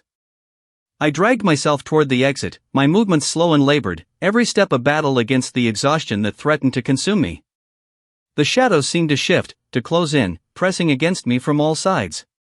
I could feel their eyes on me, watching, waiting. And then I heard it, a new sound, deeper, more menacing. A low growl that reverberated through the room, shaking the floor beneath me. I turned, my body trembling, and saw it stepping into the faint light. Massive and grotesque, its form barely discernible in the darkness, it was unlike anything I'd seen before. The air grew heavier, the cold more suffocating. I froze, caught between the figures at the door and this new threat behind me. The neon lights flickered one last time before plunging us into complete darkness. I couldn't see them, but I could feel them, closing in from all sides, their presence overwhelming. I clutched the radio tighter, as if it could somehow save me, but it was silent now, utterly lifeless. The scratching stopped abruptly, replaced by the sound of footsteps, slow, deliberate, closing in. The room was a tomb, the silence deafening, the cold biting deeper. I moved, driven by some primal instinct to survive, even as the darkness swallowed everything around me, the cold, the pain, the fear, all of it was a relentless tide, but I kept moving, step by painful step, driven by the barest hope of survival. The darkness was all-encompassing, but in the silence, I could almost hear the whisper of a chance, a faint, distant promise of a way out. The growl rumbled from behind, a low, guttural vibration that seemed to seep into the very marrow of my bones. I stopped, the cold air slicing through my jacket, my breath fogging in the dim light. My sidearm felt heavy and useless in my trembling hand. The footsteps grew closer, deliberate and heavy, scraping against the cracked tile floor. Sarah's body lay beside me, still and silent, her pulse gone, her terror now a part of the oppressive silence that filled the room. I couldn't look at her. Not now. The stench of decay hung heavy in the air, mingling with the sharp, chemical burn of something unnameable, something wrong. My ribs ached from where I'd been slammed against the wall earlier, and my legs felt like lead, but I knew I had to move. The kitchen was just ahead, its door hanging open like a dark, gaping maw. I dragged myself forward, each step echoing too loudly in the suffocating darkness. The shadows seemed to shift, twisting and writhing at the edges of my vision, as if they had a life of their own. The growl deepened, closer now, and I could feel it, something larger, something that didn't belong in this broken world. My respirator hissed faintly, its filter half spent, and I gripped it tighter, as if it could somehow shield me from the thing behind me. The kitchen was a mess, shelves overturned, cans and broken glass scattered across the floor. I grabbed a backpack from the counter, my hands shaking as I shoved whatever I could find into it, cans of beans, a few bottles of water, a half-crushed box of crackers. The growl turned into a snarl, and I spun around, my breath coming in shallow gasps, the cold biting into my skin like needles. My sidearm was empty, but I held it anyway, the weight of it a feeble comfort. Sarah's lifeless body was still in the hallway, a stark reminder of what happened when you hesitated. I couldn't afford to hesitate. The snarl grew louder, and I heard the scrape of claws against the floor, slow and deliberate, as if it was savoring the moment. I backed away, my boots crunching over broken glass, the sound echoing in the silence. The kitchen door was still open, and I knew I had to move, but the thing in the darkness was watching, waiting. I slung the backpack over my shoulder, the weight of it pulling at my injured ribs. The growl became a roar, sudden and deafening, and I bolted for the exit, my legs screaming in protest. The thing lunged, its claws raking the air just behind me, and I stumbled, barely catching myself before I hit the floor. The stench of rotting flesh filled my nostrils, overwhelming and nauseating, and I could hear it, the wet, ragged sound of its breathing, the scrape of its claws as it closed the distance. I reached the door and slammed it shut, the wood shuddering under the impact. The thing slammed into it from the other side, the door groaning under its weight, and I backed away, my chest heaving. The radio on my belt was silent, completely lifeless, and I ripped it off, tossing it aside. The door began to splinter, the growl escalating into a frenzied snarl. I turned and ran, the backpack bouncing against my back, the cold biting into my skin like a predator's teeth. The hallway stretched endlessly ahead, the darkness shifting and writhing, and I could hear it, the sound of more footsteps, more growls, closing in from every direction. Sarah's body was somewhere behind me, swallowed by the shadows, and I couldn't think about her now. I couldn't think about anything but the sound of the things chasing me, the scrape of their claws, the hunger in their growls. The kitchen was gone, the food and water barely enough to keep me alive, and the thing behind me was breaking through the door. I ran, but I knew it wouldn't be enough. The cold was relentless, seeping into my bones, and my legs felt like they were about to give out. The hallway was a tunnel of darkness, and the growls grew louder, more menacing. I could almost feel their hot breath on my neck, the wet, rasping sounds of their pursuit. I pushed on, driven by a desperate need to survive, knowing that each step might be my last. The growl reverberated through the darkness, low and guttural, like the prelude to a predator's strike. My breath fogged in the piercing cold, sharp and shallow, as I pressed my back against the wall, the rough texture biting into my skin. The footsteps had ceased, replaced by the scrape of claws against the floor, closer now than before. My hand trembled as I reached for my sidearm, knowing it was empty but clutching it anyway, the weight of feeble comfort. Sarah's body lay still beside me, her cold hand brushing my leg, a silent reminder of what I'd already lost. The air smelled of decay, thick and choking, mingling with the metallic tang of blood. I couldn't see it, but I could feel it, something massive, something alive, lurking just beyond the shadows. My chest burned with every breath, the respirator's filter clogged and useless. I fumbled with the straps, desperate to adjust it, but my fingers were numb, clumsy with exhaustion and fear. The radio sat silent in my lap, its static gone, replaced by a void that felt heavier than the darkness itself. I shoved it into my backpack, my movements jerky, my mind racing. The cans of beans and the half-crushed box of crackers rattled inside, a pitiful collection of supplies. The silence was worse than the growl. It pressed down on me, suffocating, as if the darkness itself were alive, watching, waiting. I strained to listen, to pinpoint the thing's location, but it was everywhere and nowhere. The cold seeped into my bones, unbearable, and I clenched my teeth to keep them from chattering. My leg brushed Sarah's again, and I flinched, the memory of her scream still echoing in my head. Her lifeless body was a weight I couldn't carry, not now, not with the thing closing in. I forced myself to move, inch by agonizing inch, toward the door. It hung open, useless, the lock shattered, offering no protection but a way out if I could reach it. The growl came again, louder this time, a snarl that vibrated through the floor. I froze, my muscles tensing, my sidearm useless in my hand. The thing was close, too close, its breath hot and rancid against my neck. I didn't dare turn, didn't dare look. My mind screamed at me to run, but my body wouldn't obey, paralyzed by fear. The claws scraped again, closer still, and I could feel it now, the weight of its presence, the inevitability of its attack. The cold seemed to intensify, the silence amplifying every small sound. The scrape of claws, the distant creak of the floor, the faint drip of water from a broken pipe, all of it combined to create a symphony of dread. My injuries throbbed, a dull ache in my side where I'd been scraped raw, the pain sharpening with every movement. The respirator's filter, clogged and ineffective, offered little relief, and each breath felt like a struggle against the oppressive cold.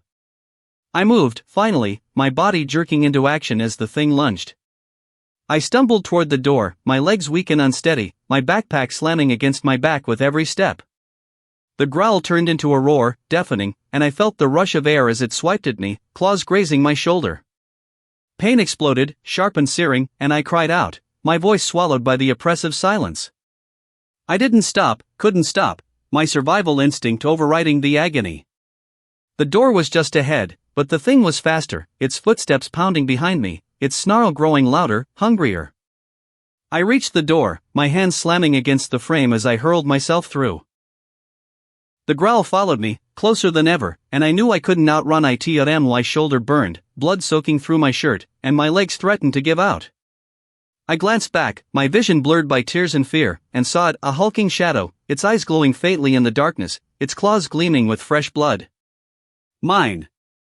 It paused, just for a moment, as if savoring the chase, and then it lunged again, faster than before.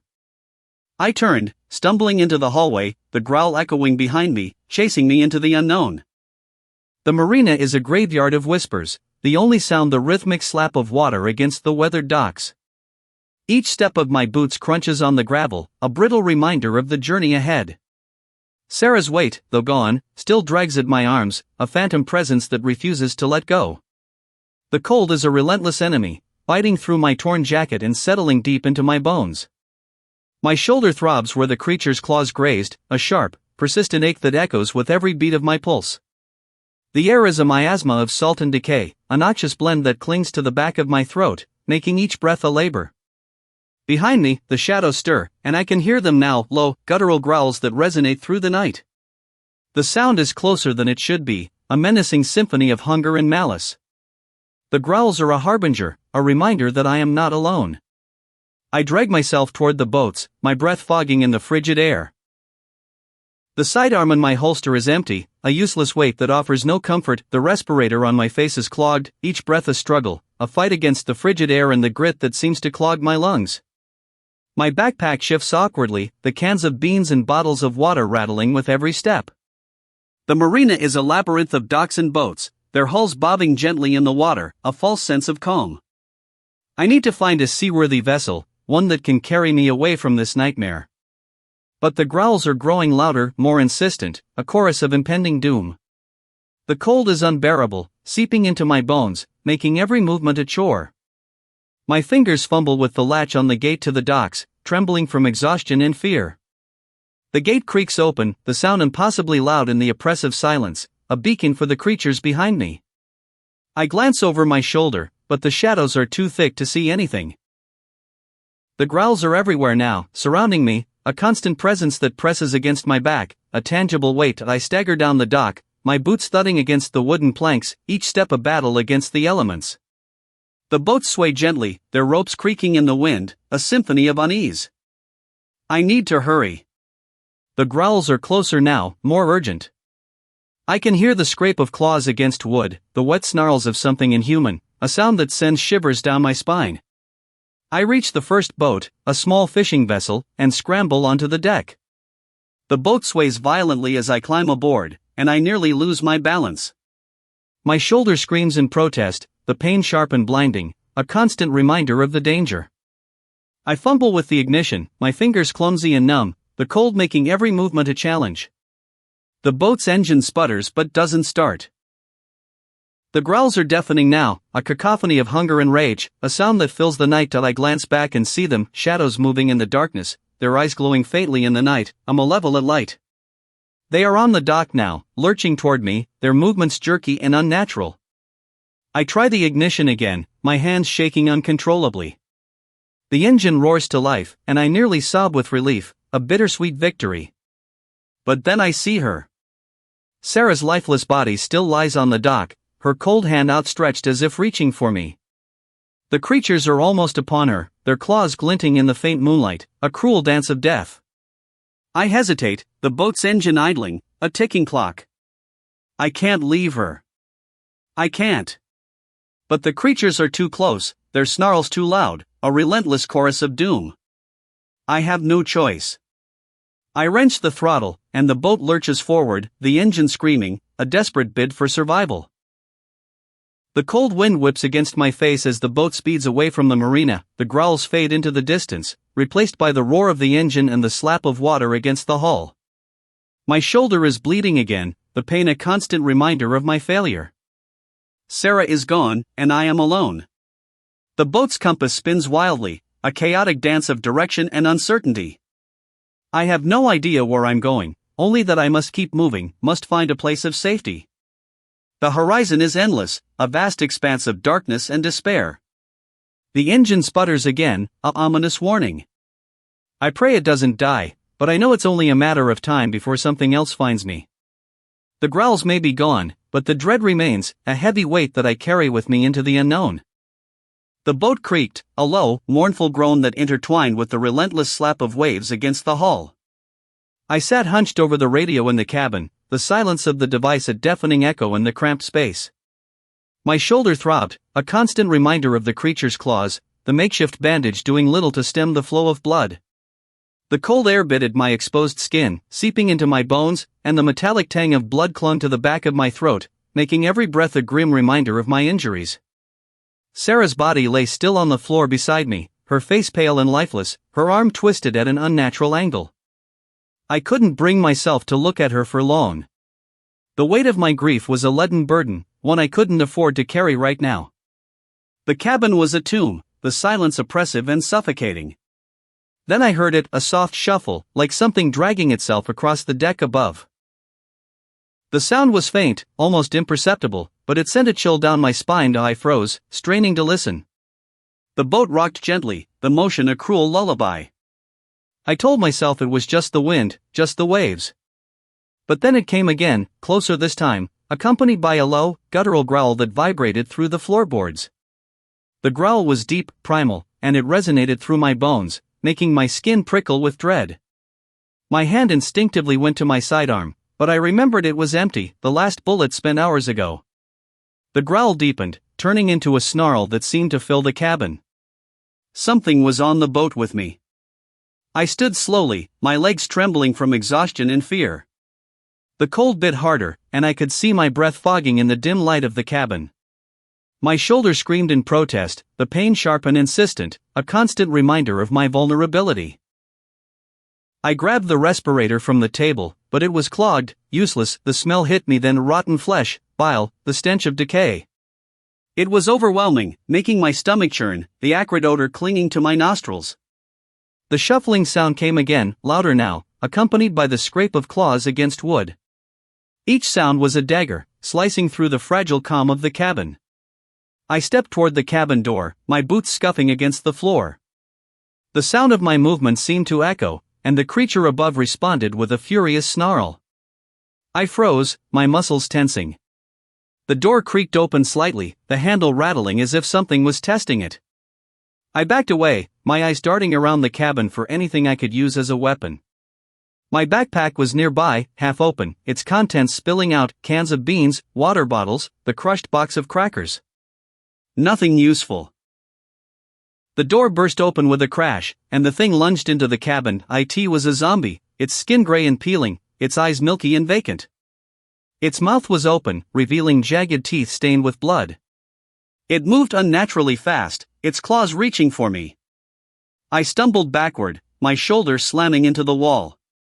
The pain exploded, white-hot and blinding, a searing agony that threatened to overwhelm me. The creature snarled, its breath rancid, and swiped at me. I ducked just in time, feeling the rush of air as its claws missed my face by inches. I grabbed the closest thing I could find, a metal wrench from the floor, and swung it wildly.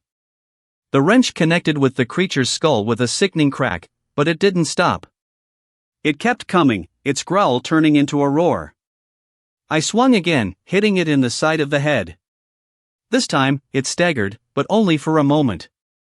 It lunged again, and I dodged, my movements clumsy and slow. My shoulder was on fire, and my legs felt like they might give out at any moment. The creature cornered me, its growl low and menacing. I could see the hunger in its eyes, the desperation. I swung the wrench one more time, aiming for its temple. The impact sent a jolt of pain up my arm, but the creature finally dropped, its body crumpling to the floor. I stood there, breathing heavily, the wrench still clutched in my hand. The cabin was silent except for the sound of my own labored breathing and the faint creak of the boat. But then I heard it, another shuffle, another growl. This one came from outside, on the deck. My stomach dropped, a cold dread settling in my gut. It wasn't alone. The cold seemed to seep deeper into my bones, and the pain in my shoulder pulsed in time with my racing heart. I looked down at Sarah's lifeless body, her stillness a stark contrast to the chaos around us. Then I looked back at the open door.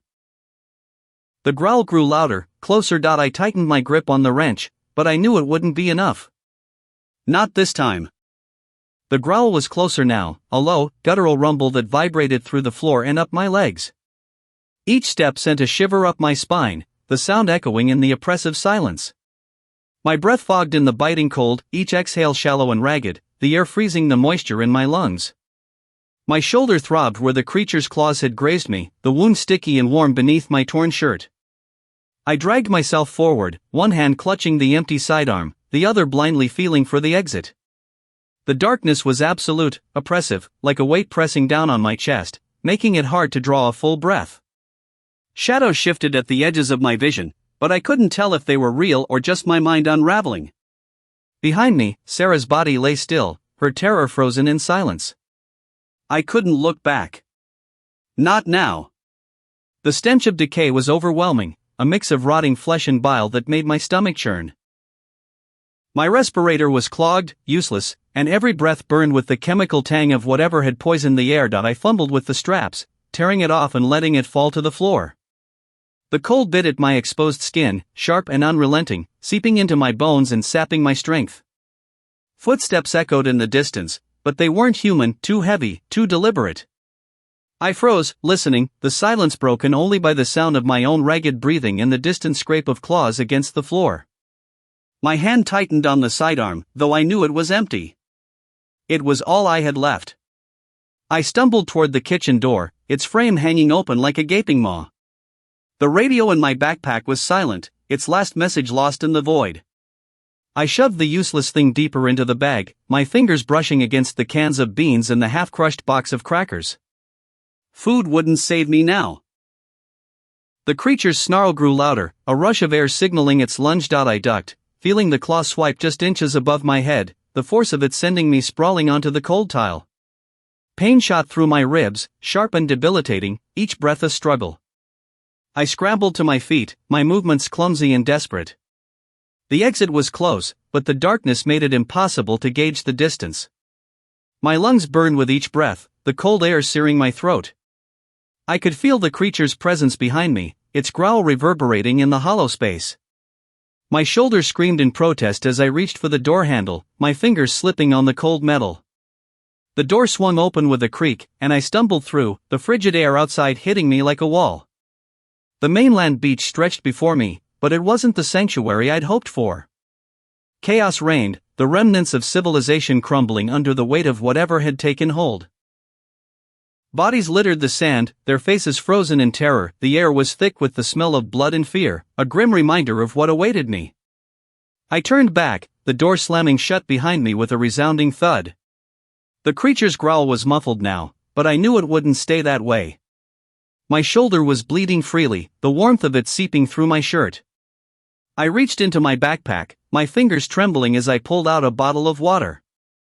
It was almost empty, the last of my supplies. I took a sip, the liquid cold and harsh against my parched throat. The beach stretched endlessly, the horizon shrouded in a haze that made it impossible to see what lay ahead. The footsteps started again, this time from multiple directions. I wasn't alone anymore, but that didn't bring comfort. The cold was unbearable now, seeping into my bones and sapping what little strength I had left. My injuries screamed with every step, the pain a constant reminder of how close I'd come to death. The growls grew louder, more menacing, and I realized with a sinking dread that I wasn't just being hunted, I was surrounded. The night air carried the sound of their movements, a cacophony of growls and snarls that filled my ears, drowning out all other thought. Each step felt heavier, my legs trembling with fatigue and the biting cold. The beach, once a promise of escape, now seemed like a trap, the endless expanse of sand and sea offering no respite. The footsteps grew closer, the ground trembling beneath their weight, and I knew I had to keep moving, even if it meant facing the unknown horrors that lay ahead. The silence was oppressive, heavier than the growls that had once filled the air. Each breath I took felt like a betrayal, a loud announcement of my presence to the unseen horrors lurking in the darkness. My shoulder throbbed with a relentless pain, the wound sticky and warm beneath the tattered fabric of my shirt. I dragged myself forward, each step a testament to the weight of Sarah's absence. Her body lay back there, somewhere in the inky shadows, cold and motionless. I didn't dare look back. The memory of her lifeless eyes was a specter that would paralyze me if I let it. The shelter was supposed to be a haven. A concrete box with a door that hung crookedly, its hinges rusted and screeching as I pushed it open. Inside, the air was thick and heavy, a noxious mix of decay and something chemical, like burnt plastic. My respirator was clogged, rendering it useless, so I breathed through my mouth, the taste of bile and rot coating my tongue. The flashlight in my hand flickered, casting jagged shadows that danced across the walls, taunting me with their erratic movements. Bodies littered the floor, their faces frozen in silent screams. I stepped over them, my boots crunching on broken glass and dried blood, the sound echoing in the oppressive silence. The cold seeped into my bones, a sharp and unrelenting chill that made my muscles ache. My breath fogged in the air, each exhale a visible cloud of mist. I clutched my sidearm tighter, even though I knew it was empty. The weight of it was all I had left. My backpack dug into my shoulders, the cans of beans and water bottles inside feeling heavier than they should. I slumped against the wall, sliding down until I hit the floor. The concrete was icy against my palms, and I pressed them into it, grounding myself, feeling the cold seep through the thin fabric of my gloves. The sounds began to creep in, soft at first, like whispers, then louder. Footsteps. Claws scraping against the floor. A low growl that resonated deep within my chest. I froze, straining to listen. It was close. Too close. My body wouldn't obey, the adrenaline gone, replaced by a bone-deep exhaustion that made every thought sluggish. Sarah's voice echoed in my head, fragments of conversations we'd had. "We'll make it," she'd said once, her hand gripping mine. "We'll find somewhere safe." I'd believed her then. Now, her words felt hollow, mocking. I squeezed my eyes shut, trying to block out the images, her lifeless body, the blood pooling beneath her, the creature that had taken her from me. But they were burned into my mind, vivid and unrelenting. The growl deepened, closer now. I could feel it, the vibration in the air, the heat of its breath. My fingers tightened around the sidearm, even though I knew it was useless. I wasn't ready to die. Not yet. Not like this. But the thought of fighting back felt impossible. My body was broken, my mind fraying at the edges. I was tired. So tired. The door creaked, and I jerked my head up, the flashlight flickering wildly. Shadows shifted in the darkness, too fast to make out. Something moved, a flash of teeth, a glint of claws. My breath caught in my throat, and I scrambled to my feet, my back pressed against the wall. The creature lunged, a blur of motion and sound, and I barely had time to react. I swung the flashlight, the beam cutting through the darkness, and caught a glimpse of its face, twisted, inhuman. It recoiled, snarling, and I stumbled backward, my boots slipping on the slick floor. The radio crackled to life, a burst of static that made me flinch. I grabbed it, fumbling with the dial, but there was no voice, no signal, just silence. The creature growled again, closer now, and I knew I was out of time. I shoved the radio into my backpack, my hands shaking, and bolted for the door. The creature lunged, its claws raking the air just behind me, and I dove through the doorway, slamming it shut behind me. The beach stretched out before me, the bodies of the dead scattered like broken dolls. The wind howled, carrying with it the scent of salt and decay. I ran, my legs burning, my breath coming in ragged gasps. The creature's snarls faded behind me, but I didn't stop. Couldn't stop. The shelter was gone, Sarah was gone, and all that was left was the cold, unrelenting truth: I was alone. And whatever was out there, it wasn't finished with me. The scratching is everywhere now. It's not just at the door, it's in the walls, the ceiling, the floor beneath us. It feels alive, deliberate, like it's searching for us. Sarah's grip on my arm tightens, her nails digging into my skin even through the sleeve of my jacket. Her breathing is shallow, uneven, and I can feel the wet warmth of her blood seeping through the fabric where she's pressed against me. The metallic tang of it mixes with the chemical burn in the air, sharp and suffocating. I don't need to see her face to know she's barely holding it together. Neither am I. The respirator is down to 53%, and every breath feels heavier than the last. The cold is unbearable now, slicing through me like a blade, fogging the inside of the mask. My body aches, my ribs, my shoulder, the scrapes on my hands, but I can't stop moving. I can't stop listening. The scratching crescendos, then pauses, replaced by a low, guttural moan that seems to come from everywhere and nowhere. Sarah whimpers, her trembling hand clutching at her neck. The blood is worse now, darker, thicker. I don't know how much longer she can hold on. The neon light flickers, casting jagged shadows that dance and twist across the room. I don't trust my eyes anymore. Everything feels distorted, like the shadows are closing in, pressing against us. The door handle turns slowly, the lock clicking open with a sound that makes my stomach drop. I reach for the sidearm, but it's empty. Useless. I feel the weight of it in my hand anyway, cold and heavy, a reminder of how unprepared I am. Sarah's rocking now, whispering something I can't quite make out, her voice breaking on every word. I crawl forward, keeping low, my muscles screaming with every movement. The radio, the old radio I noticed earlier, is tucked under the desk, half buried under debris. My fingers fumble with the dials, static crackling through the silence like a knife. The scratching starts again, louder, closer, and I freeze, my breath caught in my throat. Sarah lets out a choked sob behind me, her hand clutching at my leg. I turn the dial again, and suddenly there's a voice. Faint, broken, but unmistakably human. Anyone out there? This is Land Emergency Broadcast. Repeat if you can hear this. We are. The signal cuts in and out, drowned by static, but it's there. A glimmer of hope. My chest tightens, relief and dread warring inside me. They're out there, someone's out there. But how far, how long do we have? Before I can process it, the scratching stops. The silence is worse, heavier, like the room itself is holding its breath. Then the door creaks open, slowly, deliberately. The cold intensifies, biting into my skin, my breath fogging the respirator's lens.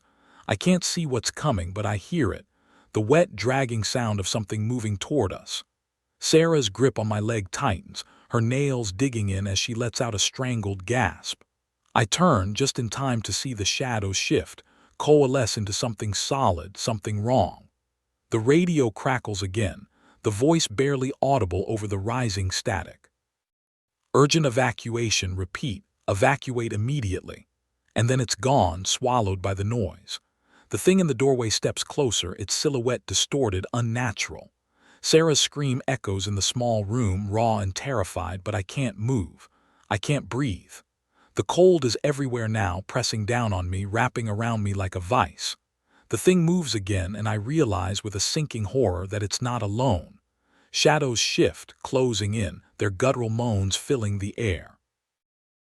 The radio's static fades into silence, leaving only the sound of Sarah's ragged breathing and the wet, dragging steps of the things coming for us. The room seems to shrink around us, the walls closing in, the darkness thickening. Each breath I take feels like a battle, my lungs burning with the effort. The cold seeps deeper, numbing my fingers, my toes, making every movement a struggle. The moans grow louder, more frequent, a cacophony of dread. Sarah's whimpers are now constant, a low, continuous sound that blends with the other noises, a symphony of fear. I force myself to focus, to think. The radio. I need to get it working again, to find that voice, to hold onto that thread of hope. My fingers, clumsy with cold and fear, fumble with the dials. The static is relentless, a white noise that seems to fill every corner of the room. But then, a faint click, a hint of a signal. I turn the dial, my heart aching with every second that passes. The static clears and the voice returns, clearer this time.